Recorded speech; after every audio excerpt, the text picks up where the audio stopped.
শিবকে দেখে কেন তার শাশুড়ি অজ্ঞান হয়ে গিয়েছিল? মহাদেব যখন মাতা পার্বতীকে বিবাহ করতে যাচ্ছিলেন, তখন সকল দেবতাগণের সাথে ভূত প্রেতগণও বরযাত্রী হিসাবে খুবই আনন্দ সহকারে সেখানে যায়। যখন মহাদেব বিবাহ করতে সেখানে যায়, তখন তার সমস্ত শরীর ভস্মাবৃত ছিল, পরনে ছিল বাঘছাল।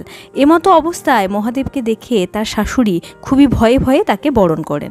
কিন্তু যখন পার্বতীর সখীরা মহাদেবের কাছে উপহার চায়, তখন মহাদেব তার গলার সাপটি থালায় দিয়ে দেন উপহার হিসাবে। এটা দেখে মাতা পার্বতীর মা ভয়ে অজ্ঞান হয়ে যায়। যখন মাতা পার্বতীর মায়ের জ্ঞান ফেরে, তখন তিনি মহাদেবকে জামা হিসাবে অস্বীকার করেন। এরপর ভগবান বিষ্ণু মহাদেবের শৃঙ্গার করেন। তখন তার রূপ দেখে ময়নাবতী প্রসন্ন হন এবং তার ভুলও বুঝতে পারেন। তিনি মহাদেবকে তার পূর্বের রূপে ফিরে আসতে বলেন এবং সেই অবস্থাতেই তাদের বিবাহ হয়।